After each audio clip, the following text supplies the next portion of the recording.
నమస్తే, welcome to big talk. నేను భవాని. తెలుగు రాష్ట్రాల్లో రాజకీయాలు కేసుల చుట్టూ తిరుగుతున్నాయి. తెలంగాణలో ఫోన్ ట్యాపింగ్లో కేసీఆర్కు సిట్ నోటీసులు జారీ చేయడం, కేటీఆర్, హరీష్ రావు చుట్టూ విచారణ కొనసాగుతుండడం రాజకీయ వేడిని పెంచింది. ఇక ఏపీలోనూ కల్తీ లడ్డు, లిక్కర్ స్కామ్, నకిలీ మద్యం కేసు, నేతలపై లైంగిక వేధింపుల ఆరోపణలు అధికార ప్రతిపక్షాల మధ్య మాటల యుద్ధానికి దారితీశాయి. కక్షపూరితంగానే కేసులు పెట్టి వేధిస్తున్నారని ప్రతిపక్ష నేతలు ఆరోపిస్తున్నారు. తెలుగు రాష్ట్రాల్లోని ప్రధాన పార్టీలు రాజకీయ ప్రయోజనాల కోసం ఈ కేసులను ఆయుధాలుగా మార్చుకుంటున్నాయి అనే ఆరోపణలు వినిపిస్తున్నాయి. ఇక ఇదే అంశంపై ఇవాల్టి బిగ్ టాక్ లో చర్చిద్దాం. చర్చలో పాల్గొనడానికి సిద్ధంగా ఉన్నారు మిట్టా నరసయ్య గౌడ్ గారు. నమస్తే అండి, కాంగ్రెస్ లీడర్. ఎస్, అదేవిధంగా బొట్ల రామారావు గారు ఉన్నారు, వైసీపీ స్పోక్స్ పర్సన్. నమస్తే అండి రామారావు గారు. మేధా విజయశేఖర్ రెడ్డి గారు ఉన్నారు, టీడీపీ లీడర్. నమస్తే అండి విజయశేఖర్ రెడ్డి గారు. నమస్కారం అండి, మీకు ప్యానలిస్ట్ అందరికీ కూడా నమస్కారం. నమస్తే.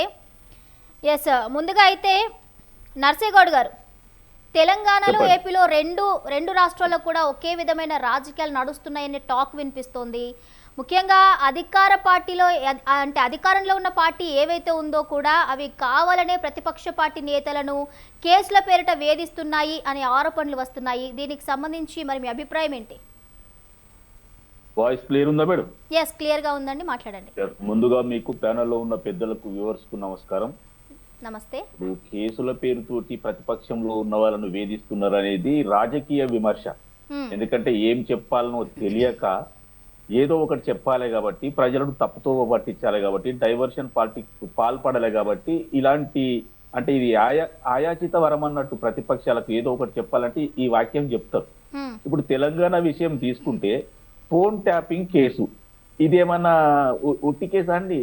దీనికి సంబంధించి అన్ని విషయాలు పబ్లిక్ అందరికీ తెలుసు, పబ్లిక్ కూడా అర్థమైన విషయం ఇది. కేసీఆర్ ప్రభుత్వములో ఇవాళ బండి సంజయ్ గారు లాంటి వారిని కానీ, లేకపోతే రేవంత్ రెడ్డి ముఖ్యమంత్రి లాంటి వారు కానీ, మిగతా వారిని కానీ అందరినీ కూడా మావోయిస్టులుగా ముద్ర వేసి వాళ్ళ ఫోన్ నెంబర్లు మావోయిస్టు లిస్టులో పెట్టి ఫోన్ ట్యాపింగ్ చేసిన మాట వాస్తవం అనేది అందరికీ తెలిసిన విషయం. ఎందుకంటే అధికారులు కూడా ఒప్పుకుంటున్నారు, సిట్ దగ్గర వాళ్ళ స్టేట్మెంట్లు ఉన్నాయి. లాస్ట్ కు ఈ రోజు ఎంత దూరం వచ్చిందంటే టిఆర్ఎస్ పార్టీలో అధినాయకుడైనటువంటి కేసీఆర్ కూడా నోటీస్ ఇచ్చి పిలిచే వరకు వచ్చింది. అంటే ఏ ఆధారాలు లేకుండానే, ఏమీ లేకుండానే ఇంత దూరం కేసు రాదు కదండి. లీగల్ ప్రాసెస్ లో వచ్చింది. మామూలుగా రాజకీయ నాయకులు మేము మాట్లాడితే వచ్చినట్టుగా కాదు. లీగల్ ప్రాసెస్ లో అట్టడుగు నుండి విచారణ మొదలై ఇప్పటికే 2 అనుబంధ ఛార్జ్ షీట్లు వచ్చినాయి. ఆ తర్వాత ఇంకొక అనుబంధ ఛార్జ్ షీట్ వచ్చే అవకాశం ఉంది. తర్వాత ఫైనల్ ఛార్జ్ షీట్ ఇచ్చే అవకాశం ఉంది. కేసీఆర్ కు నోటీసు ఇవ్వగానే ఆయన ఏమంటున్నాడంటే నాకు మరొక రోజు పెట్టండి, నాకు మున్సిపల్ ఎలక్షన్లు ఉన్నాయని చెప్తా ఉన్నాడు. అంటే తప్పించుకోవడానికి ఒక అవకాశాన్ని వెతుక్కుంటున్నాడు తప్పితే ధైర్యంతో వచ్చి ఎదుర్కొనే పరిస్థితి కేసీఆర్ కు లేదు. అంటే ఆయన తప్పు చేసిండనేది ప్రాథమికంగా అర్థమవుతుంది కదా. కేసీఆర్ లాస్ట్ కు భార్యాభర్తలు బెడ్రూమ్ లో ఏం మాట్లాడుకుంటుండ్రో కూడా విన్నటువంటి పాపాత్ముడు. అంటే ప్రపంచంలో మొట్టమొదటి పాపాత్ముడు. మరి ఇలాంటి వాటి ఒక రాజకీయ కోణములో ఇలాంటి దౌర్భాగ్య పనులు చేసినటువంటి బీఆర్ఎస్ నాయకులను అరెస్ట్ చేయకపోతే ఏం చేయాలని ఈ తదుపరి నేను అనుకోవడం ఏంటంటే దీని తర్వాత అరెస్టులు కూడా ఉంటాయి, 100% ఉంటాయి.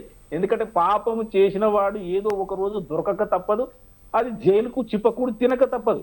కాబట్టి ప్రతిపక్షాలు ఏదైతే ఆరోపణ చేస్తున్నాయో మమ్మల్ని రాజకీయంగా ఎదుర్కోలేక మా మీద కేసులు పెడుతున్నారు, మమ్మల్ని ఇబ్బంది పెడుతున్నారు, పోలీస్ అధికారులను ఉసిగొలుపుతా ఉన్నారు, ఇన్వెస్టిగేషన్ ఏజెన్సీలను ఉసిగొలుపుతా ఉన్నారు అనేది పచ్చి అబద్ధం.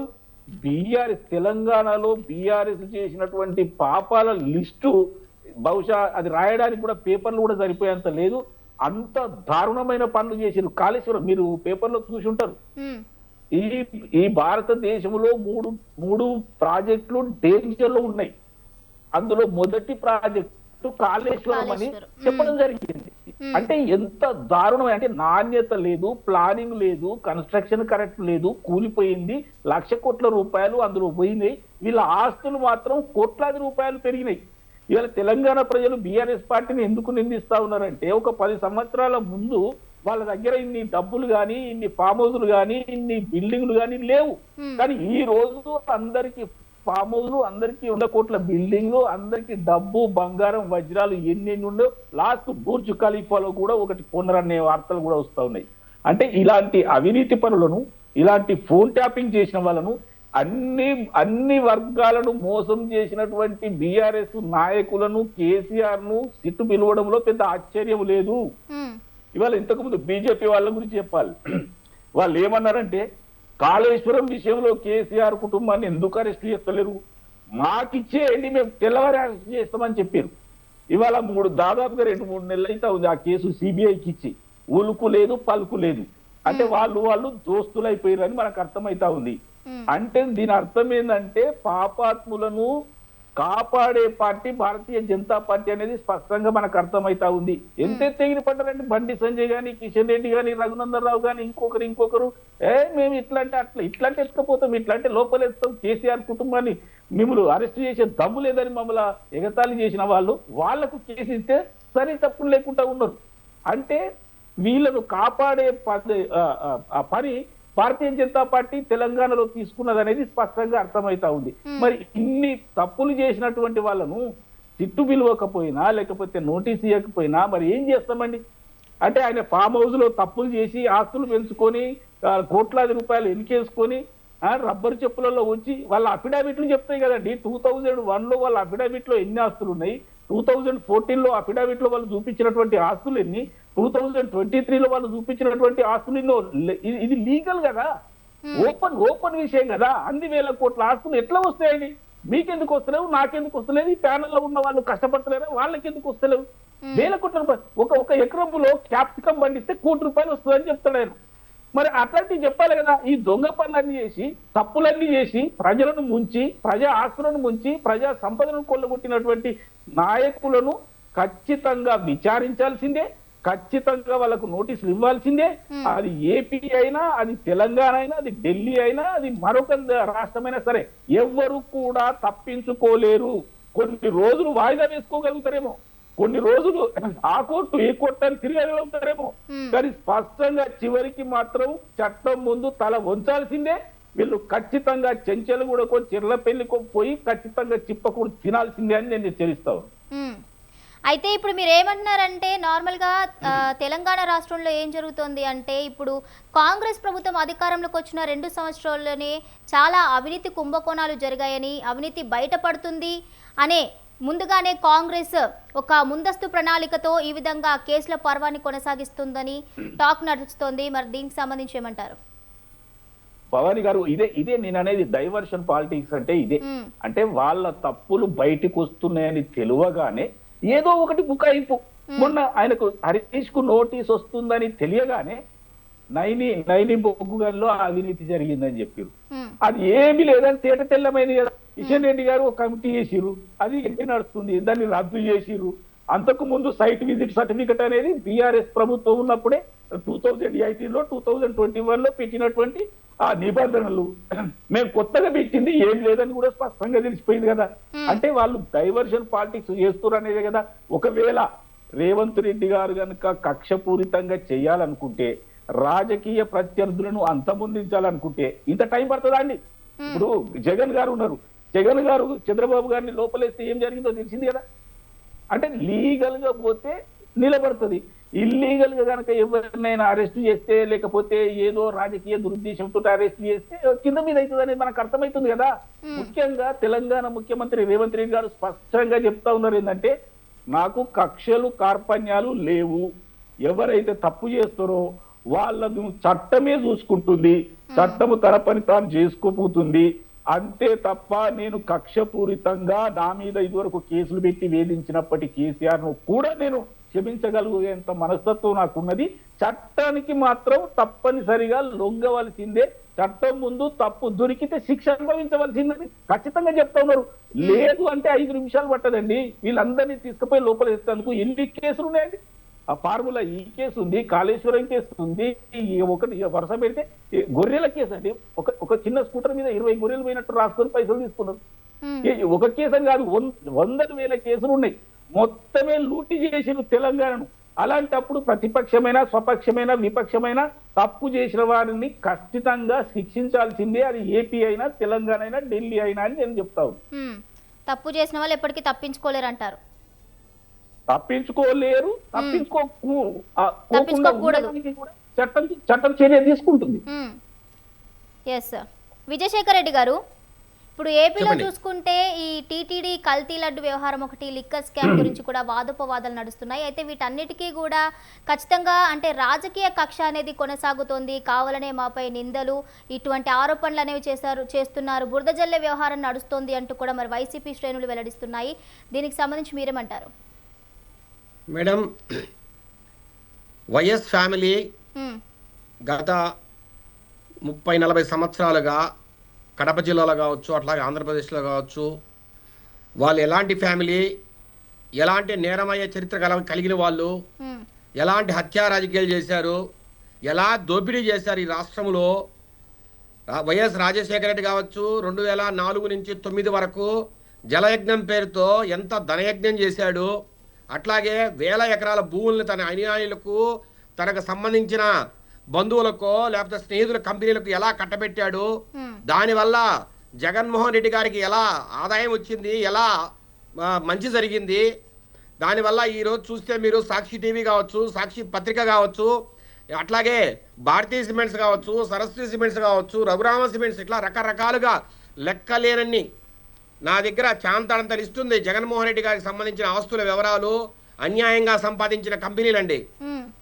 అందరినీ బెదిరించి భయపెట్టి ఈ ఇండస్ట్రియలిస్టులు, బిజినెస్ పీపుల్ ఎవరైతే ఉన్నారో వాళ్ళందరినీ బెదిరించి భయపెట్టి పిట్ ప్రోకో చేసుకొని రకరకాల పద్ధతుల్లో వాళ్ళ దగ్గర డబ్బులు ఆస్తుల రూపంలో గుంజుకొని ఈరోజు ఆంధ్ర రాష్ట్రంలోనే కాదు, అంటే యునైటెడ్ ఆంధ్రప్రదేశ్లోనే కాదు, బెంగళూరు, చెన్నై, దుబాయి, అట్లాగే యూరప్ దేశాల్లో 1,00,00,000 కోట్ల పైగా ఒక అవినీతి సామ్రాజ్యాన్ని సృష్టించిన గొప్ప ఘనుడండి జగన్మోహన్ రెడ్డి.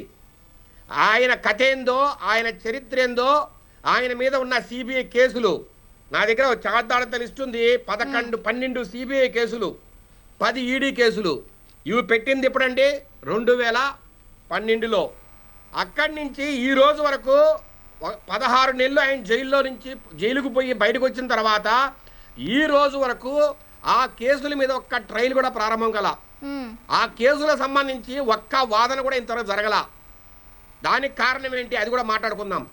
అట్లాగే ఈయన గత చరిత్ర ఇంత ఘనంగా ఉన్నా, ఇంత అవినీతి సామ్రాజ్యాన్ని స్థాపించిన ఈయన గారు ప్రజాప్రస్థానం పేరుతో ప్రజల దగ్గరికి పోయి వాళ్ళ నాన్నగారు కాంగ్రెస్ ముఖ్యమంత్రిగా ఉన్న సోనియా గాంధీ దయతో ఆంధ్రప్రదేశ్ ముఖ్యమంత్రిగా ఉన్న ఆయన కాంగ్రెస్ పార్టీ వ్యక్తిగా ముఖ్యమంత్రి అయినా ఈయన తన సొంత డబ్బా కొట్టుకొని వైఎస్ రాజశేఖర రెడ్డి నా తండ్రి, వైఎస్ రాజశేఖర రెడ్డి ఏదైనా మంచి పనులు చేసిండే ఈ రాష్ట్రంలో అవి వారసత్వంగా నాకు రావాలా, కాబట్టి నాకు రాజశేఖర రెడ్డి కొడుకుగా ఒక అవకాశం ఇవ్వండి అని రాజశేఖర రెడ్డి గారు అర్థాంతరంగా చనిపోయినప్పుడు ఆ ఎమోషన్ ఏదైతే వచ్చిందో ఈ రాష్ట్ర ప్రజల్లో, ఆ ఎమోషన్ని, ఆ భావోద్వేగాల్ని ఒడిసి పట్టుకుని దాన్ని ముందుకు తీసుకెళ్ళి ప్రజలకు ఒక అవకాశం ఏంటని భంగపడి ఆ రోజు అధికారంలోకి వచ్చి 2019లో ఆయన మొత్తం వ్యవస్థలన్నింటినీ భ్రష్టు పట్టించాడండి.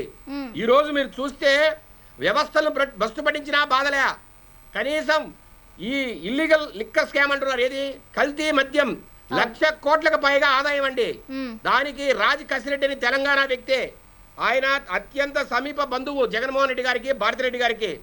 అతని ద్వారా అట్లాగే ఆయన సామంతరాజులు, జగన్మోహన్ రెడ్డి సామంతరాజులు పెద్దిరెడ్డి, మిథున్ రెడ్డి, ఈయన పాత్ర, ఈయన సంపాదించిన డబ్బు 40,000 కోట్ల రూపాయలని ఈరోజు మాట్లాడుతున్నారండి.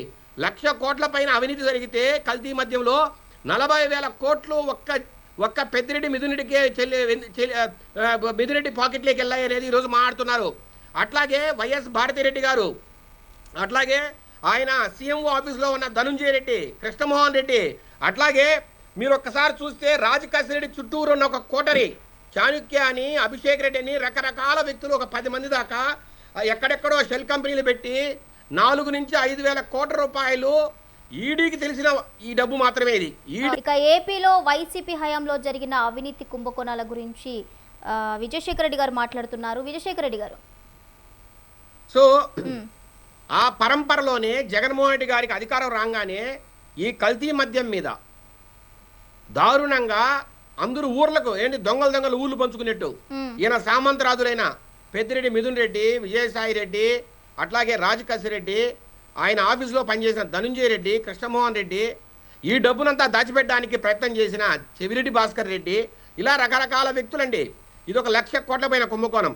అట్లాగే ఇసుక ఫ్రీ శాండ్ అంతకుముందు ఇస్తూ ఉంటే 2014-19 మధ్యలో దాన్ని కమర్షియలైజ్ చేసి దాన్ని ప్రజలకు ఏదైనా ఒక నేచురల్ రిసోర్స్ ప్రభుత్వం దగ్గర ఉంటే ఇసుక కావచ్చు, మట్టి కావచ్చు, అవన్నీ కూడా ఫ్రీగా తోలుకోవడానికి ఒక మినిమం సీనరేజ్ ఛార్జెస్ కలుపుకొని ఫ్రీగా తోలుకోవడానికి ప్రజలకు అవకాశం ఇవ్వకుండా దాని మీద టన్ను కింద వసూలు చేయాలని ఆ రకంగా ఒక తమిళనాడుకు చెందిన శేఖర్ రెడ్డి అనే ఒక రాజకీయ బ్రోకర్కు ఆ వర్క్ను కట్టబెట్టి దాంట్లో కూడా 1,000 కోట్ల రూపాయలు కొట్టేసిన ఘనత జగన్మోహన్ రెడ్డిది.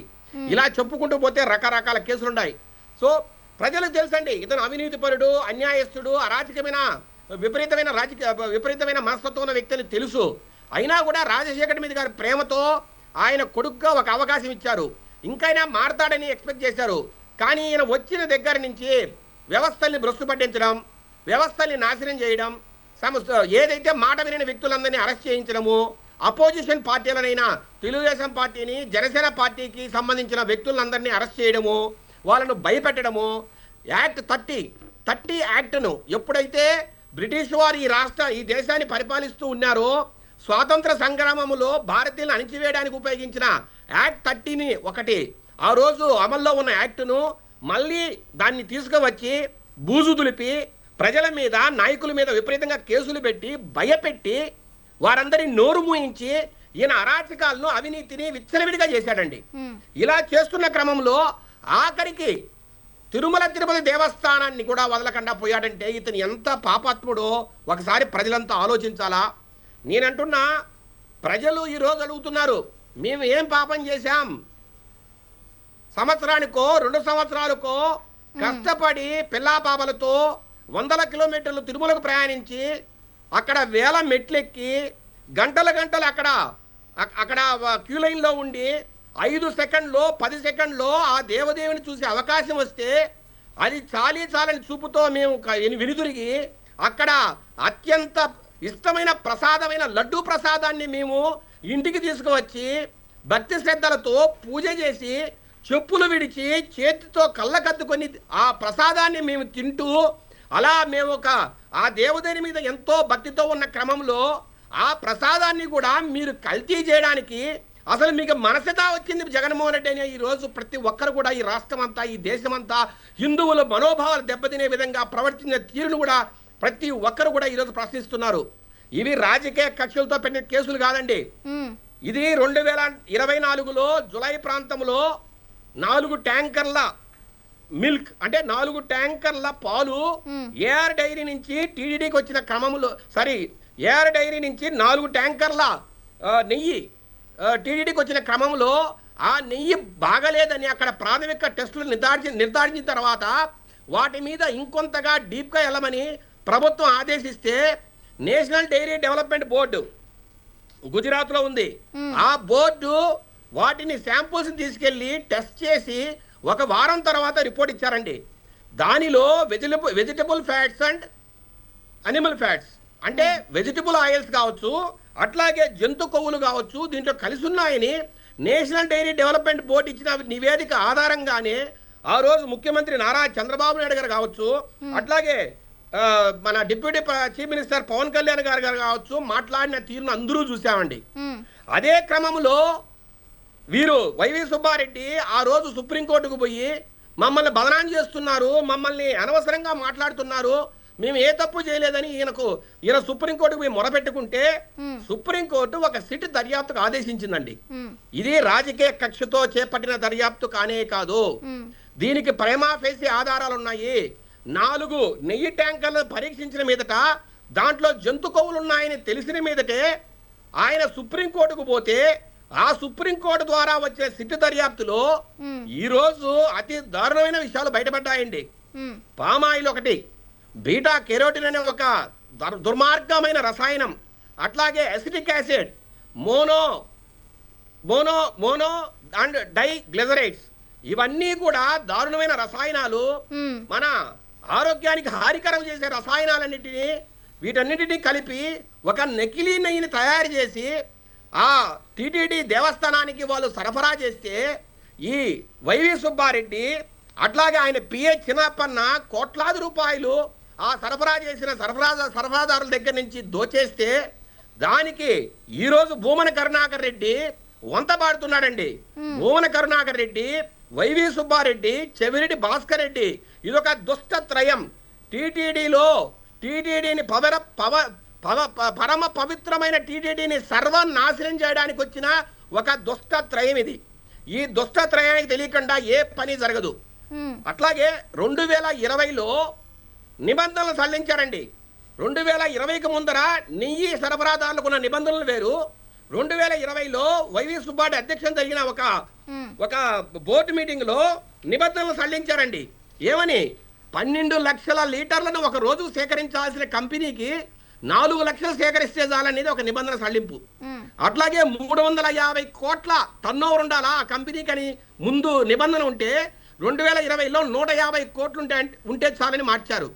అట్లాగే రకరకాల నిబంధనలు సడలించి వీళ్ళకి ఇష్టమైన కొన్ని కంపెనీలను దరిచేర్చి ఏమండి ఒకవేళ నిబంధనలు సడలించారు, ఇష్టమైన కంపెనీలకు డబ్బుల కోసమో బంగారు నాణ్యాల కోసమో మీరు కాంట్రాక్ట్ లిస్ట్ ఇచ్చారు. కానీ మేము నిజమైన పాలతో అంటే నిజమైన ఆవు పాలతో చేసిన నెయ్యిను మాకు సరఫరా చేస్తారు, ప్రజలను ఇబ్బంది పెట్టరని అందరూ అనుకున్న క్రమంలో అసలు ఒక్క చుక్క పాలు లేకుండా, ఒక్క ఆవు లేకుండా, ఆవుతో వచ్చిన పాలు లేకుండా, పాలతో వచ్చిన నెయ్యి లేకుండా కేవలం రసాయనాల మిశ్రమము పామాయిల్ తో కలిపి వీరు ఆడిన ఈ దౌర్భాగ్య నాటకం ఏదైతే ఉందో ఇది రాష్ట్ర చరిత్రలో ఒక చీకటి చరిత్ర, ఒక చీకటి అధ్యాయం అండి. నేను ఈ రోజు ఇది ఒక కుంభకోణం లాగా మాట్లాడట్లే. 100 కోట్ల మంది హిందువుల మనోభావాలతో ఈ జగన్మోహన్ రెడ్డి గ్యాంగ్ ఆడుకునే తీరు ఇది నిజంగా గర్హనీయం అండి.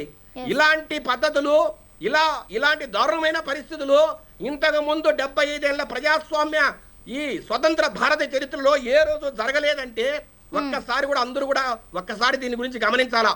ఓకే విజయశేఖర్ రెడ్డి గారు, ఇప్పుడు మీరేమో ఈ టీటీడీ లడ్డుకు సంబంధించి ఖచ్చితంగా కల్తీ జరిగిందని మీరు అంటున్నారు. అయితే వైసీపీ తరఫున చూసుకుంటే ఎటువంటి కల్తీ జరగలేదు, కావాలని ఈ ఆరోపణలు అంటూ కూడా రీసెంట్గా అంబటి రాంబాబు కూడా స్పందించడం జరిగింది దీనికి సంబంధించి. ఓకే రామారావు గారు, మరి మీరేమంటారండి? మరి నిజంగానే ఈ కేసులు ఏవైతే ఉన్నాయో ఇవి నిజంగానే న్యాయపరంగా జరుగుతున్న కేసుల విచారణ, లేదంటే మరి అధికారంలో ఉన్న పార్టీల యొక్క ఆయుధాలు అనుకోవచ్చా వీటిని? నమస్కారం మేడం. నమస్తే. ఇక్కడ మనం చూస్తుంటే ఆంధ్రప్రదేశ్ రాష్ట్రంలో మొట్టమొదటి చూసాం వైఎస్ఆర్ కాంగ్రెస్ పార్టీకి సంబంధించినటువంటి అభిమానులను, మద్దతుదారులను, నాయకులు టార్గెట్ చేసుకొని రకరకాల ఎపిసోడ్లు చేశారు. మొట్టమొదటి సోషల్ మీడియా మీద దండయాత్ర చేసి సోషల్ మీడియా కార్యకర్తల్ని వీళ్ళందరినీ కూడా జైలుకు పంపించారు. అట్లాగే పోసాని కృష్ణమురళి లాంటి వాళ్ళు, రామ్ గోపాల్ వర్మ లాంటి వాళ్ళ మీద వీళ్ళ దాష్టికం కూడా మనం చూసాం.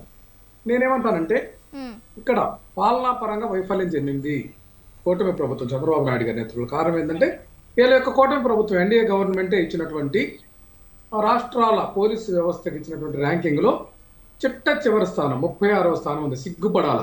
ఈరోజు విజయశేఖర్ రెడ్డి గారు చెప్తున్నారు ఏదో స్కామ్ జరిగింది, కల్తీ మద్యం అంటున్నాడు. కల్తీ మద్యం మీరే బాబు చేసింది. కల్తీ మద్యం జయచంద్రారెడ్డి ఇంకా అరెస్ట్ చేయలేదు. కల్తీ మద్యం కేసును మరలా మాకు చుట్టాలని ప్రయత్నం చేసి జోగి రమేష్ని జైల్లో పెడితే ఆయన కూడా బయటకు వచ్చారు. జోగి రమేష్ గారు కూడా సిబిఐ ఎంక్వైరీ కావాలంటే ఎందుకు చేయట్లేదండి? ఇక్కడ వీళ్ళన్నీ కూడా చెప్పేవన్నీ కూడా డైవర్షన్ పాలిటిక్స్ మేడం. మనం చూస్తా ఉన్నాం. ఏదైనా సరే తెలుగుదేశం పార్టీ వాళ్ళకి ఇబ్బందికరమైనటువంటి అంశం వచ్చినా, లేదంటే వైఎస్ఆర్ కాంగ్రెస్ పార్టీకి గ్రాఫ్ వచ్చేటటువంటి మీటింగ్ కానీ అటువంటి అంశాలు ఏవైనా సరే జరుగుతున్నప్పుడు వీళ్ళు వెంటనే అప్పటికే ప్రీ ప్లాన్డ్ గా రెడీ చేసుకునేటువంటి ఎపిసోడ్స్ మనం చూసాం. గతంలో సెకీ ఒప్పందం మీద మాట్లాడారు. తర్వాత ఏం చేశారు మేడం? మా నాయకుడు ₹2.46 అయితే వీళ్ళు మరలా ₹4.60 విద్యుత్ కొనుగోలు ఒప్పందాలు చేసుకున్నటువంటి దుస్థితి. అట్లాగే విద్యుత్ ఛార్జీల మీద ఒక్క పైసా కూడా పెంచమని చెప్పి ఈరోజు ప్రజలు నెత్తిన ఎంత భారం మోపారు, ట్రూఅప్ ఛార్జెస్ అని. ఈ విధంగా అట్లాగే మద్యం విషయం కూడా ఏ నాయకుడు కూడా నాణ్యమైన మద్యం ఇస్తాను, నేను తక్కువ ధరకు ఇస్తాను అని చెప్పినటువంటి దుర్మార్గమైనటువంటి పరిస్థితి మన ఆంధ్రప్రదేశ్లో ఉంది. చంద్రబాబు నాయుడు గారి నోట ఈ మాట విన్నాం. అట్లాగే ఈరోజు బెల్ట్ షాపుల సంస్కృతి, వీళ్ళ యొక్క వ్యాపారం జరగడానికి వైసీపీ మీద లేనిపోయిన ఆరోపణలు చేస్తున్నారు. వీళ్ళ యొక్క స్కిల్ డెవలప్మెంట్ కేసు వీళ్ళ యొక్క ఫైబర్ నెట్ కేసులు ఎన్ని చూస్తే 6,000 కోట్ల చొప్పున వీళ్ళ మెడకు చుట్టుకుంటుంటే వాటిలో ఏం చేశారు మేడం? చూసాం కదా, జీవీ రెడ్డిని బలి చేశారు ఏపీ ఫైబర్ నెట్ అంశంలో. అట్లా స్కిల్ డెవలప్మెంట్ కేసును ఆ యొక్క అధికారులందరూ కూడా ప్రమేయం చేసి వాళ్ళ చేతనే దొంగ రిపోర్టులు తయారు చేయించి ఆ కేసును మాఫీ చేయించుకుంటుంటే జడా శ్రావణ్ కుమార్ రిటైర్డ్ ఎంప్లాయీ ద్వారా ఆయన కూడా కంప్లైంట్ వేసి మరలా ఆ కేసుని మరలా కూడా రీఓపెన్ చేస్తున్నటువంటి పరిస్థితి ఉంది. అంటే వీళ్ళ యొక్క దౌర్భాగ్యం ఏంటంటే వీళ్ళు ఏదైతే మాట్లాడతారో దాన్నే మరలా కవర్ చేసుకుంటారు. ఈరోజు లడ్డు గురించి వీడు చెప్తున్నాడు విజయశేఖర రెడ్డి గారు. అసలు లడ్డూలో కల్తీ జరిగిందని జంతుకోహులోనే అని చెప్పేది ఏంటంటే ఎంత హాస్యాస్పదం. ఇక్కడ ఏదన్నా డాల్డా లాంటిది ఏదన్నా వెజిటబుల్ ఆయిల్స్ ఏదన్నా కలిసినాయి అంటే ఎవరన్నా నమ్ముతారు, కానీ మీ యొక్క ఏదైతే చెప్తున్నటువంటి వాదనలో ఎక్కడా కూడా వాస్తవం లేదనేది అర్థమవుతోంది. ఈరోజు సిబిఐ కానీ సిట్ కానీ ఖచ్చితంగా నిర్దోషిత్వం ఏదైతే మా నాయకుల మీద మోపినటువంటి ఆరోపణలన్నీ కూడా పటాపంచలు అవుతున్నటువంటి పరిస్థితులు మీకు దిక్కుతోచక దిమ్మ తిరిగేటటువంటి పరిస్థితుల్లో మీరు మాట్లాడుతున్నటువంటి మాటలన్నీ కూడా అవి అబద్ధపు ప్రేలాపన మాటలు తప్ప ఎక్కడా కూడా సంస్కారంతో కూడినటువంటి మాటలు కాదు. మా నాయకుడు వైవి సుబ్బారెడ్డి గారు నిత్యం ఆయన మంచి ఒక హిందూ సాంప్రదాయ ప్రకారం గోపూజ చేసి ఆయన బయటకు వచ్చేటటువంటి పరిస్థితి ఉంటుంది. ఆయన మీద కూడా నిందారోపణలు. ఎందుకంటే వీళ్ళకి వైఎస్ఆర్ కాంగ్రెస్ పార్టీని టార్గెట్ చేసి ఏదో ఒకటి చేయాలని చెప్పేసి ఒక పక్క లడ్డూ కేసు, ఒక పక్క మరొక ఈ యొక్క మద్యం స్కామ్ జరిగిందని చెప్తా ఉంటారు. అసలు ఈ యొక్క కూటమి ప్రభుత్వం ఈ యొక్క ఆంధ్రప్రదేశ్ లో మాట్లాడుతున్న దానికి కేంద్ర ప్రభుత్వంలో మాట్లాడుతున్న దానికి సంబంధం లేదండి. ఇక్కడ కాంపిటీషన్ కమిషన్ ఆఫ్ ఇండియా మాకు ఒక సర్టిఫికేషన్ ఇచ్చింది. 2014-19 మధ్య ఆంధ్రప్రదేశ్ లో లిక్కర్ స్కామ్ జరగలేదని చెప్పింది. అదే ప్రభుత్వంలో ఉంటారు వీళ్ళు. ద్వంద్వ నీతి, ద్వంద్వ వైఖరి, 2 నాలుకల ధోరణి. ఖచ్చితంగా వీళ్ళకి ఈ యొక్క మీడియానే సమాధానం చెప్పాలి మేడం. వీళ్ళు యథేచ్ఛగా మీడియా ముందుకు వచ్చి అబద్ధాలు, అసంబద్ధమైనటువంటి వ్యాఖ్యలు ఏ విధంగా మాట్లాడతారు? శేఖర్ రెడ్డి అనేటువంటి బ్రోకరు, మరి ఆయనకి టీటీడీ మెంబర్ ఎందుకు ఇచ్చారా మీరు? చంద్రబాబు నాయుడు ఎంత బ్రోకరేజ్ చేస్తే ఇచ్చాడు టీటీడీ మెంబర్? సిగ్గుండాలి ఇంకా మాట్లాడుతున్నారు. నేనేమంటున్నానంటే మేడం, ఇక్కడ 4 ట్యాంకర్లు మిల్క్ అంటాడు ముందు, మళ్ళా నెయ్యి అంటారు. వీళ్ళకి అసంబద్ధ వాదన ఉంది. వీళ్ళు పొన్నూరు ఎమ్మెల్యే ధూళిపాల నరేంద్ర ఆధ్వర్యంలో టీటీడీ నెయ్యి టెండర్లను అధిక రేట్లు కట్టబెట్టడానికి ఈ ఎపిసోడ్ ముందుకు తీసుకొచ్చారు. ఎందుకంటే తక్కువ ధరకు నెయ్యి ఇస్తే దాంట్లో కల్తీ జరిగింది అనేటువంటి భ్రమ కల్పించి ఈరోజు కోట్లాది రూపాయలు centralised corruption.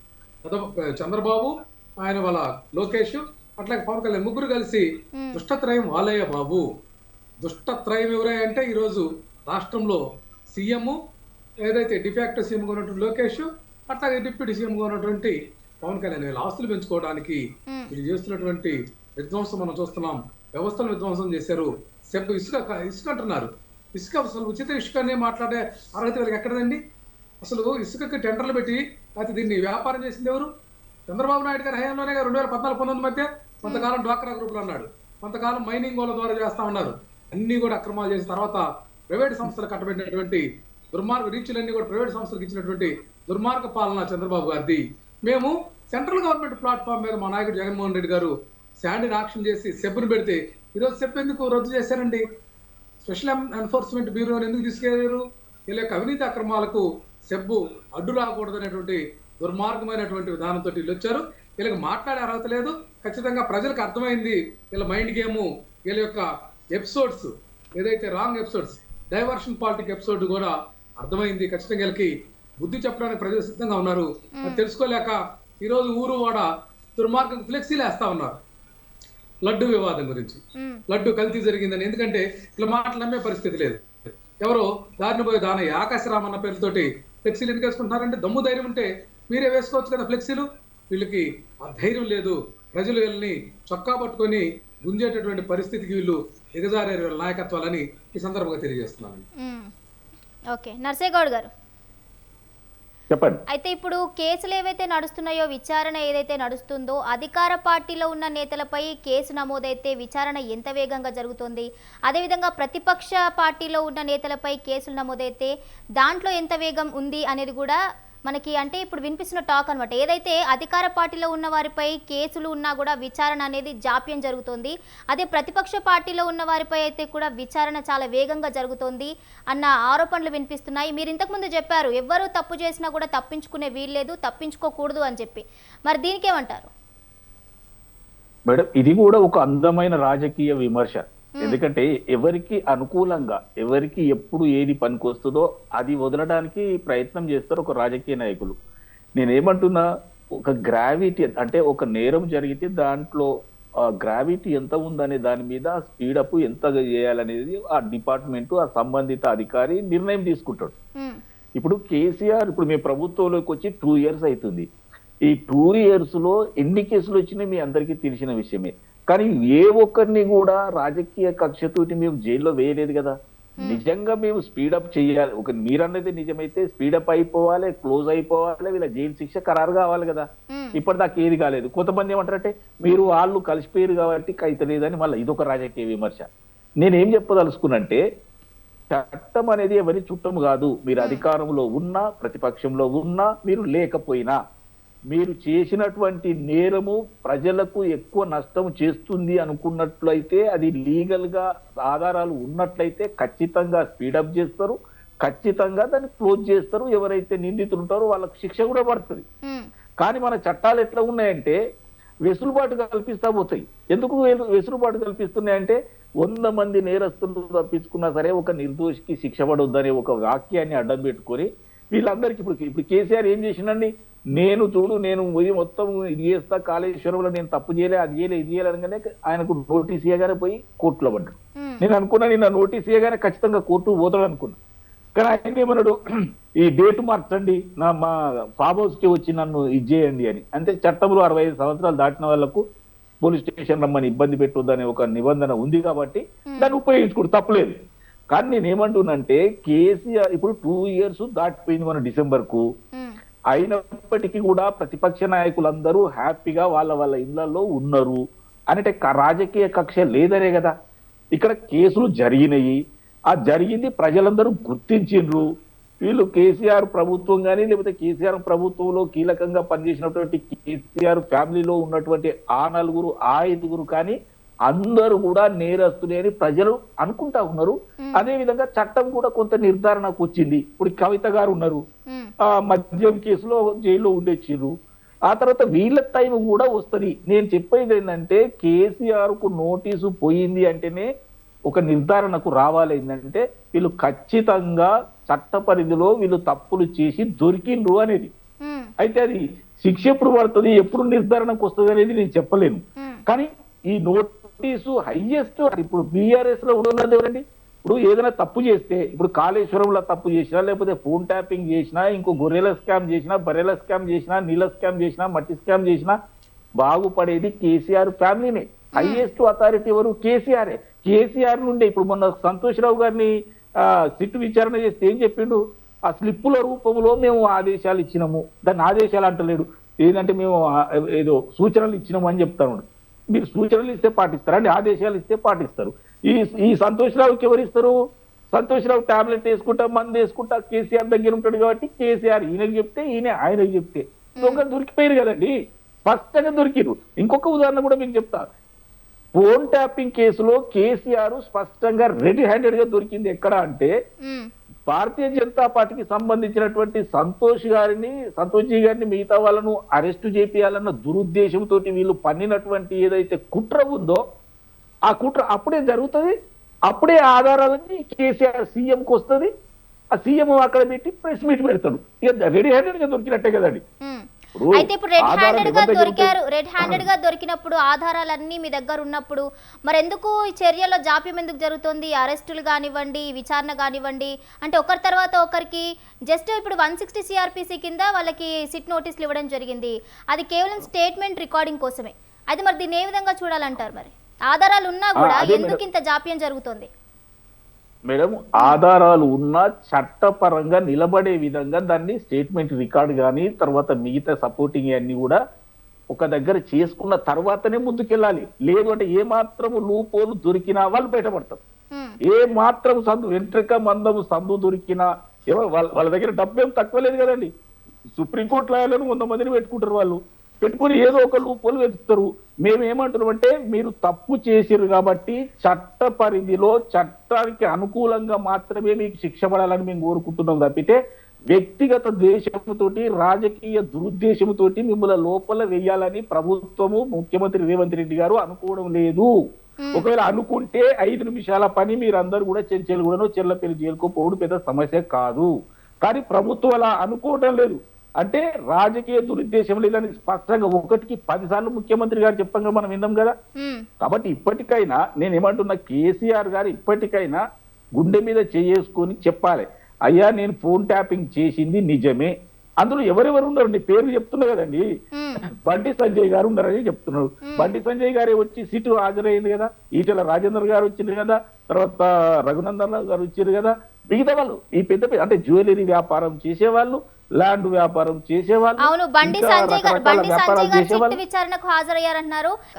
Yes sir, Narsaiah Goud గారు, ఎస్ మీరు ఇప్పుడు ఎవరైతే స్పందించారు, ఎవరైతే అంటున్నారని చెప్పారో వాళ్ళు కూడా ఈ కేసుకు సంబంధించి మరి స్పందించారు కదా. సిటీ అధికారులు ఖచ్చితంగా ఒక స్వేచ్ఛాపరంగా అయితే కూడా ఈ కేసు విచారణ జరగట్లేదు, ఖచ్చితంగా అధికార పార్టీలో ఉన్న ఉన్నతాధికారుల యొక్క ఒత్తిడి వారిపై ఉంది అంటూ కూడా మరి చెప్పడం జరిగింది. మరి మీరేమంటారు?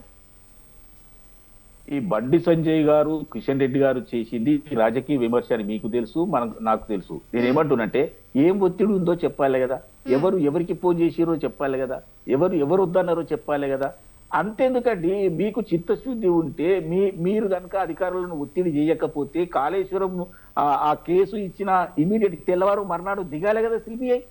ఇప్పటి వరకు దరిదాపులో దిక్కుదేశ లేకుండా పోయింది. మీరు ఒత్తిడి చేస్తారు. భారతీయ జనతా పార్టీ వాళ్లకు తెలిసిన విద్యనే అది. ఎందుకంటే ఎక్కడ తప్పు ఎవరు చేసినా భారతీయ జనతా పార్టీలో కనుక చేరినా లేకపోతే వాళ్ళకు దోస్తానం చేస్తారని చెప్పినా వాళ్ళకు కేసీఆర్ భాషలో చెప్పాలంటే వాషింగ్ పౌడర్ నిర్మా అవుతుంది. ఎందుకంటే వాళ్ళు ఇప్పుడు బండి సంజయ్ గారు అప్పుడు ఏం చెప్పినండి, ఇప్పుడు మాకు ఇవ్వండి కేసు 2 నిమిషాల లోపలిస్తామని చెప్పారు. మరి 3 నెలలు అయింది కాళేశ్వరంలో. అంటే ఒత్తిడి మేము చేయట్లే, ఒత్తిడి భారతీయ జనతా పార్టీ నాయకులు ఎవరైతే ఈ రాజకీయ విమర్శలు చేస్తా ఉన్నారో వాళ్ళు ఒత్తిడి చేస్తా ఉన్నారు సిబిఐ వాళ్ళకు సంబంధించిన ఆఫీసర్లను. లేదు అని అంటే ఒప్పజెప్పినాక 10 రోజులకో వారం రోజులకో నెల రోజులకైనా రావాలి కదండి. అంటే వాళ్ళ మీద మేము విమర్శలు చేస్తామని ఎక్స్పెక్ట్ చేసి ఉల్టా మా మీద విమర్శలు చేస్తా ఉన్నారు. మేము స్పష్టంగా చట్ట పరిధిలో చట్టం తీసుకునే సమయం కంటే ఎక్కువ తీసుకోకుండా అన్ని ఆధారాలను క్రోడీకరించుకుంటూ అన్ని స్టేట్మెంట్లను రికార్డు చేసుకుంటూ లీగల్ గా వస్తా ఉన్నాం. ఇప్పుడు పెద్ద తలకాయ సరే ఇవాళ మళ్ళీ నోటీస్ ఇస్తామని చెప్పారు కాబట్టి రేపు వస్తారా ఎల్లుండి వస్తారా ఏదో మళ్ళీ ఆ నోటీసు డేట్ ప్రకారం వాళ్ళు రావాల్సిందే. ఆయన వచ్చిన తరువాత నేను స్పష్టంగా చెప్తున్నా, అరెస్టులు ఉంటాయి, రేపు ఉంటది ఎల్లుండి ఉంటదని నేను చెప్పను, కానీ అది నా పరిధిలో లేదు. కానీ కేసీఆర్ ను విచారించిన తరువాత ఈ స్టేట్మెంట్లన్నీ ఆయన ముందు పెట్టిన తర్వాత సంతోష్ రావు గారు ఏదైతే స్లిప్పులు అందించినా అని ఏదైతే ఒప్పుకున్నాడో ఆ స్లిప్పులు ఆయన సొంతం కాదు కదండి ఇచ్చేది, కేసీఆర్ చెప్తే ఆయన ఇస్తాడు.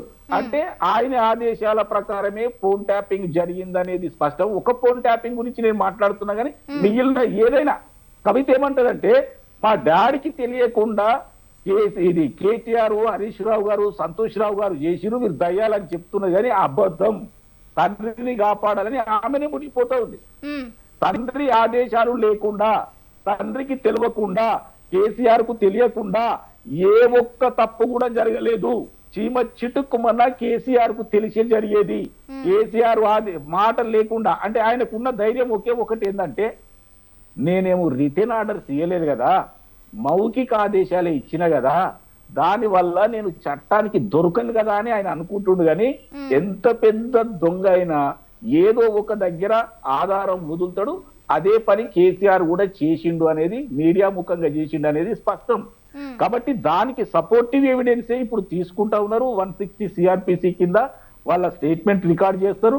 కాబట్టి చివరికి వచ్చింది కాబట్టి ఖచ్చితంగా కేసీఆర్ విచారణ తర్వాత 100% చట్ట పరిధిలో కేసీఆర్ అరెస్ట్ ఉంటది. కేసీఆర్ అనుయాయులు వాళ్ళ ఫ్యామిలీ మెంబర్స్ ఎవరెవరైతే సంబంధం ఉందో వాళ్ళందరూ కూడా అరెస్ట్ అవుతారు. చిప్పకూడి తినక తప్పదు. ఇది కూడా రాజకీయ అంటే వాళ్ళు ప్రతిపక్షంలో ఉన్నారని చేయడం కాదు, చట్ట పరిధిలో ఇది తప్పు అంటున్నాం. టెలిగ్రాఫ్ అంటే ఇండియన్ టెలిగ్రాఫ్ యాక్ట్ ప్రకారం ఇది తప్పు. అంటే ఫోన్లు దొంగతనంగా వినడం తప్పు. ఎవరి వినాలే? మావోయిస్టులే వినాలే, లేకపోతే అరాచక శక్తులే వినాలే. ఏదైనా హ్యాబిచువల్ దొంగతనం చేసినోడు ఉంటే వాళ్ళు ఫోన్ ట్యాప్ చేసిండే అదో లెక్క.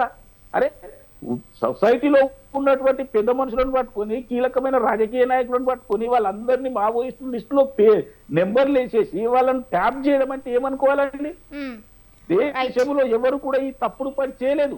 కేసీఆర్ మాత్రమే చేసిండు, కేసీఆర్ కుటుంబం మాత్రమే చేసింది. కాబట్టి దీనికి ఖచ్చితమైన శిక్ష పడుతుందని నేను చెప్పదలుచుకున్నాను. ఓకే, విజయశేఖర్ రెడ్డి గారు, ఇంతకు ముందు రామారావు గారు అన్నారు ఏపీలో ఏదైతే అంటే కూటమి ప్రభుత్వం ద్వంద్వ వైఖరి అవలంబిస్తోంది, మొత్తం ఆస్తులు కూడబెట్టుకునే పనిలో ఉంది అని చెప్పడం జరిగింది. మరి మీరు ఏకీభవిస్తారా? అసలు మీ అభిప్రాయం ఏంటి దీనికి సంబంధించి? ఏమంటే రామారావు గారు ఏది సూటిగా మాట్లాడరు, అంతా పైన బీటింగ్ అరౌండ్ ద బుష్ అంటారండి. దేని మీద స్పష్టమైన వైఖరి ఉండదండి ఆయనకి. ఆయనకు కావచ్చు, ఆయన పార్టీ కావచ్చు, ఎక్కడ స్పష్టమైన వైఖరి ఉండదు. వాళ్ళు కేవలం అధికారం కోసమే రాజకీయాల్లో ఉన్నారు. ఆ అధికారం వస్తే ఎలా దోచుకొని తినాలా, ఎలా అందరిని ఇబ్బంది పెట్టాలా, ఎట్లా 30 సంవత్సరాలు రాజకీయాల్లో ఉండాలా, ఎట్లా 30 సంవత్సరాలు ముఖ్యమంత్రిగా ఉండాలా.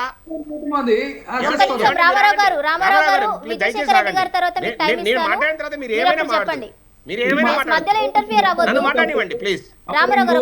నన్ను మాట్లాడండి. ఏమండి మీరు తప్పు చేయలేదు అంటున్నారు కదా, నన్ను మాట్లాడివ్వండి, తర్వాత ఆన్సర్ చెప్తాం. నేను వింటా, ఎక్కడిపోతా. నేను ఒకటే అంటున్నా, వీరు ఎవరైతే ఇప్పుడు జగన్మోహన్ రెడ్డి అనే ఒక దారుణమైన వ్యక్తి ఈరోజు వైఎస్ఆర్సీపీ అధ్యక్షుడిగా ఉన్నారో, ఈయన మీద already 11, 12 CBI కేసులున్నాయి, 10 ED కేసులున్నాయి.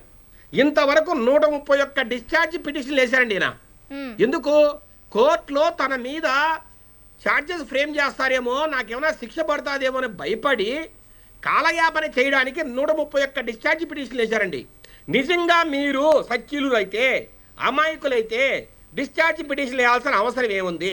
Number 1, supreme court అతి దారుణంగా తిడుతుంది. అయ్యా సిబిఐని కావచ్చు, అట్లాగే కోర్టు కింద కోర్టులు కావచ్చు, అతి దారుణంగా మాట్లాడింది సుప్రీంకోర్టు 2023 నవంబర్లో. మీరు ఏం చేస్తున్నారు?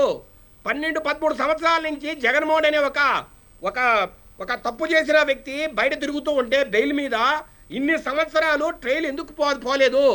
ఎందుకు ఇది ముందుకు పోలేదు ఈ కేసు అనే విషయము వాళ్ళు చాలా దారుణంగా మాట్లాడితే దానికి ఏమైనా ఆన్సర్ ఉందా అండి? ఎందుకు ఏమంటున్నారు కింద కోర్టు వారు? అయ్యా మా దగ్గర తగినంత మంది స్టాఫ్ లేరు, మాకు తగినంత మంది జడ్జెస్ లేరు, తర్వాత జడ్జెస్ ఎక్కువ మంది కొంతకాలం రావడం, మళ్ళీ ట్రాన్స్ఫర్ మీద వెళ్ళిపోవడం, మళ్ళీ కొత్త వారు రావడం, మళ్ళా ఈ ట్రయల్ మొదలెట్టడం, ఇట్లా ఇబ్బంది ఉందని సిబిఐ కోర్టు వారు చెప్పిన తీరు చూస్తే అతి దారుణమైన విషయం. కాకపోతే జస్ట్ ఈ జ్యుడిషియల్ సిస్టమ్ మీద మనం కామెంట్ చేయకూడదు కాబట్టి మేము ముందుకు పోవటం దీని మీద. ఇట్లా డిశ్చార్జ్ పిటిషన్స్ పేరుతో కాలం వెలబొచ్చుతున్న జగన్మోహన్ రెడ్డి వేరే వాళ్ళ మీద దాడి చేయడం ఎంతవరకు అన్యాయం అండి? ఏమండి, ఈయన ఒక అక్రమార్కుడు, ఒక అవినీతిపరుడు, అన్ని కేసులన్నీ ఈయన మీద ఉన్నాయి. ఇప్పుడు ఎదుటోళ్ళ మీద కూడా కేసులు పెడితేనే కదండి రేపు వాళ్ళ గురించి కూడా మాట్లాడచ్చు. దానికోసమనే ఏ సంబంధం లేని చంద్రబాబు నాయుడు గారికి ఏ సంబంధం లేని స్కిల్ డెవలప్మెంట్ ఇష్యూలో ఆయన పేరు ఇరికించారండి. అది కూడా A34, ఏమి 1, 2, 3, 4 కాదండి. ఈయనైతే A1, జగన్మోహన్ రెడ్డి A1 ఆయన కేసులన్నింటిలో. ఆయన అనుంగు మిత్రుడు విజయసాయి రెడ్డి A2, చంద్రబాబు నాయుడు A34 అండి. చంద్రబాబు నాయుడు గారిని ఇరిగించాల్సిన పనే లేదు. కానీ మేము ఈ పక్క అవినీతి పరులుగా ముద్రించుకున్నాం, మా మీద కేసులు నడుస్తున్నాయి కాబట్టి తెలుగుదేశం పార్టీ వారు కూడా కేసుల్లో తిరగాలి, మేము కూడా మాట్లాడడానికి ఛాన్స్ రావాలని ఆయన మీద లేనిపోని ఆరోపణలు చేశారు. చంద్రబాబు నాయుడు గారు ఒక కడిగిన ముత్యం అండి. ఆయన 40 సంవత్సరాల రాజకీయ జీవితం ఈ రాష్ట్రానికి దారపోసిన వ్యక్తి, ఒక దార్శనికుడు. కలగని ఆ కళను సాకారం చేయాలని ఈరోజు అమరావతిని అద్భుతంగా ముందుకు తీసుకెళ్లిన వ్యక్తి. ఇది ఒకటి. రెండోది ఫైబర్ నెట్ అంటారు. ఏమంటే మొన్ననే స్కిల్ డెవలప్మెంట్ కేసులో కోర్టు సిఐడి కోర్టు వారు పూర్తిగా అయ్యా ఇది మిస్టేక్ ఆఫ్ ఫ్యాక్ట్స్, దీంట్లో ఎక్కడా వాస్తవాలు లేవు, చంద్రబాబు నాయుడు గారికి ఏ పాపం తెలియదని వాళ్ళు చెప్పి మూసేశారు. అట్లాగే వీళ్ళు ఏమంటారు దానికి కూడా, అయ్యా సిఐడి మీ చేతిలోనే ఉంది కాబట్టి మీరు మూసేయించారని మాట్లాడతారు. సరే, మరి ఈడీ వారు మా చేతిలో లేరు కదండి, ఎన్ఫోర్స్మెంట్ డైరెక్టరేట్ రాష్ట్ర ప్రభుత్వం చేతిలో లేదు కదా. 2024 అక్టోబర్లోనే ఎన్ఫోర్స్మెంట్ డైరెక్టరేట్ వారు చంద్రబాబు నాయుడు గారికి క్లీన్ చిట్ ఇచ్చారండి. ఈయనకి ఏ పాపమో తెలీదు. దీంట్లో ఏ డబ్బు అయితే పక్కదారి పట్టిందో ఆ డబ్బులు ఏమి చంద్రబాబు నాయుడు గారికి కానీ చంద్రబాబు నాయుడు గారికి సంబంధించిన కంపెనీలకు కావచ్చు, వ్యక్తులకు కావచ్చు ఎక్కడా చేరలేదని ఈడీ వారు చెప్పారండి. ఈడీ వారే క్లోజ్ చేశారు. మరి ఇలా ఒక తర్వాత ఒకటి అన్ని సచ్చీలతను బయటపెడితే దీన్ని ఏమనాలండి? అయినా 53 రోజులు మా నాయకుని జైల్లో పెట్టినా, మీరు సర్వ ఇబ్బందులు పెట్టినా, మమ్మల్ని రోడ్ల మీదకి రాకుండా ఏమి పోలీసు వాళ్ళని పెట్టి మమ్మల్ని ఎక్కడికక్కడ ఆపినా, మమ్మల్ని ఇబ్బంది పెట్టినా, కొట్టినా మేము ఎక్కడా బాధపడలేదండి. ఎందుకంటే ప్రజలు ఏదో ఒక రోజు గుణపాఠం చెప్తారు, మంచి తీర్పు వస్తుందని వెయిట్ చేశాము. 2024 మేలో దారుణమైన తీర్పు ఇచ్చారు. ఆఖరికి మీరు 11 సీట్లకు పడిపోయి ఈ రోజు అసెంబ్లీ కూడా పాలైన పరిస్థితికి వచ్చారండి. ఇది ఒకటి. రెండోది, రామారావు గారు అంటున్నారు ఇల్లీగల్ లిక్కర్ స్కామ్ అని. ఏమండి, వీళ్లకు నకిలీ మద్యాన్ని అమ్మడం అనేది వీళ్ళ ఇంటి వ్యాపారం అండి. జగన్మోహన్ గారికి కావచ్చు, జగన్మోహన్ గారి అనుంగు సామంతరాజులైన పెద్దిరెడ్డి మిథున్ రెడ్డి కావచ్చు, విజయసాయిరెడ్డి కావచ్చు, వీళ్ళందరికీ కూడా ఇది ఒక వ్యాపారం అండి. డబ్బులు ఎలా సంపాదించాలి, సెంట్రలైజ్డ్ కరప్షన్ అండి ఇది. అంటే ఓన్లీ ఒక 4-5 మంది మీద కలిసి చేసే కరప్షన్ ఇది. ఎవరికి ప్రజలకు తెలియకుండా, కింద వ్యక్తులకు తెలియకుండా చేసే కరప్షన్. ఇది చాలా ప్లాన్డ్గా చేశారండి. ఏమండి, రాష్ట్రంలో ఉన్న డిస్టిలరీస్ ఓనర్లందరినీ బెదిరించారు. డిస్టిలరీస్ అన్నింటినీ వీళ్ళ చేతిలో పెట్టుకున్నారు. తర్వాత ఏవైతే మెయిన్ బ్రాండ్స్ ఉన్నాయో, పాపులర్ బ్రాండ్స్, వేరే రాష్ట్రాల నుంచి ఇక్కడికి ఇంపోర్ట్ చేసుకుని అమ్మే బ్రాండ్స్ అన్నిటిని కూడా బ్యాన్ చేశారండి. వాటి స్థానంలో వీళ్ళకి కావాల్సిన ఫేక్ బ్రాండ్స్ అన్ని సృష్టించారండి. తర్వాత రేట్లు 200% పెంచారండి. అంటే 1000 రూపాయలు ఉన్న బాటల్ని 3000 రూపాయలు చేశారు ఆ ఫేక్ బ్రాండ్స్ కూడా. ఇట్లాగా 1,00,000 కోట్లు దోచేశారు. దీనికి వాస్తవాలు ఉన్నాయి. దీనికి ఈరోజు విచారణ జరుగుతోంది. 4,000 కోట్లు వీళ్ళు అదే అంటే పేపర్ మీదే 4,000 కోట్లు వీళ్ళు తినేశారని చెప్పి పేపర్ మీదే ఈరోజు ఆధారాలు చిక్కాయి. దీని మీద చర్చ, దీని మీద దర్యాప్తు అవుతుంది. అట్లాగే లడ్డూ విషయంలో ఏమండి ఒక 2 నిమిషాలు లడ్డూ విషయంలో రామారావు గారే ఒప్పుకున్నారు. ఏమండి, మీరు జంతుకోవు అంటున్నారు, కానీ వెజిటబుల్ ఆయిల్స్ అయితే కలిసిన మాట వాస్తవమే, కానీ జంతుకోవులు కలవలేదు, అయినా మీరు మా మీద అపవాదు పెడతారని. నేను అంటున్నా, సిట్ దర్యాప్తులో ఏమని కంక్లూడ్ చేసిందో తెలుసా రామారావు గారు? లిమిట్ ఆఫ్ డిటెక్షన్ అంటే వాళ్ళకి ఇచ్చిన శాంపుల్లో ఏదైనా ఒక పదార్థం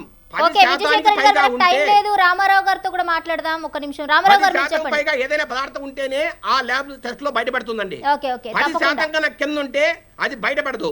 ఎనిమల్ ఫ్యాట్స్ అనేది 10% కన్నా కింద ఉంటే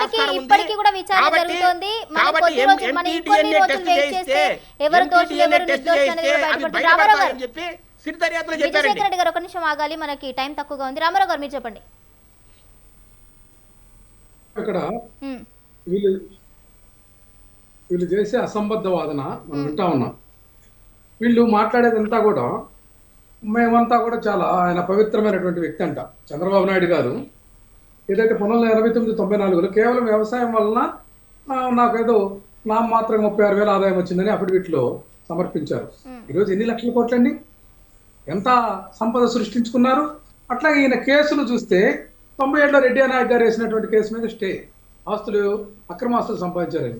98లో రాజశేఖర రెడ్డి గారు కేసు వేస్తే దాని మీద స్టే, 2001లో స్టే. ఇలా అంతా కూడా స్టేల బాపత తప్ప మా నాయకుడు అంటే A1 అంట, విజయసాయిరెడ్డి గారు A2 అంట, ఈయనేమో A32 అంట. A32 అయితే మీరు బెయిల్ ఎందుకంటే ఆరోగ్యం బాగలేదని చెప్పి తెచ్చుకున్నారు, విచారణ ఎదుర్కోవచ్చు కదా. వీళ్ళంతా మైండ్ గేమ్ అండి. ఇక్కడ దుర్మార్గంగా తెలుగుదేశం పార్టీని ఆయన వెన్నుపోటు పెట్టి లాక్కోవటమే కాకుండా వీళ్ళందరూ కూడా ఒక ట్రైనింగ్ ఇచ్చాడు. ఏంటి, దేనైనా సరే అబద్ధపు వాదనతోటి, మోసపూరితమైనటువంటి విధానంతో ప్రజలను ఎట్లాగైతే మోసపూరితంగా ఓట్లు వేయించుకోవటం, ఏదైతే ఇన్క్యూబులేటర్లో కోడి పిల్లల మాదిరిగా ఓట్లు కూడా పోల్ అయినటువంటి ఓట్లకి లెక్కింపు ఓట్లకి ఏ విధంగా అయితే తేడా ఉంటే ఈ రోజుకి సమాధానం చెప్పకుండా ఎక్కడెక్కడ ఇతర దేశాలకు పోయి వచ్చినటువంటి సమాచారాన్ని చెప్పకుండా వీళ్ళు దాపరికంగా చేస్తున్నటువంటి విధానం ఇది ప్రజాస్వామ్యబద్ధమైనటువంటి అంశం అని ఈ సందర్భంగా వీళ్ళందరినీ ప్రశ్నిస్తున్నాం. ఖచ్చితంగా మా నాయకుడు జగన్మోహన్ రెడ్డి గారి విధానం ప్రజా సంక్షేమం కోసం, ప్రజలకు పారదర్శకమైనటువంటి పాలన కానీ, ఇచ్చినటువంటి హామీలను అమలు చేయాలనేటువంటి అంశంలో కానీ భారతదేశంలోనే గర్వించదగినటువంటి నాయకత్వ పటిమ కలిగినటువంటి లక్షణాలు ఉన్నటువంటి వ్యక్తిని వీళ్ళు ఎదుర్కోలేరని ఈ సందర్భంగా చెప్తున్నాను. రైట్, ఓకే అండి రామారావు గారు. ఇక మొత్తంగా చూసుకుంటే తెలుగు రాష్ట్రాల్లో రాజకీయాలు కేసుల చుట్టూ అయితే తిరుగుతున్నాయి. అయితే ఈ కేసులు కక్షపూరితంగా పెడుతున్నారు అంటూ ప్రతిపక్ష నేతలు చెప్తుంటే, లేదు న్యాయబద్ధంగానే విచారణ జరుగుతోంది అంటూ అధికార పార్టీ నేతలు చెప్తున్నాయి.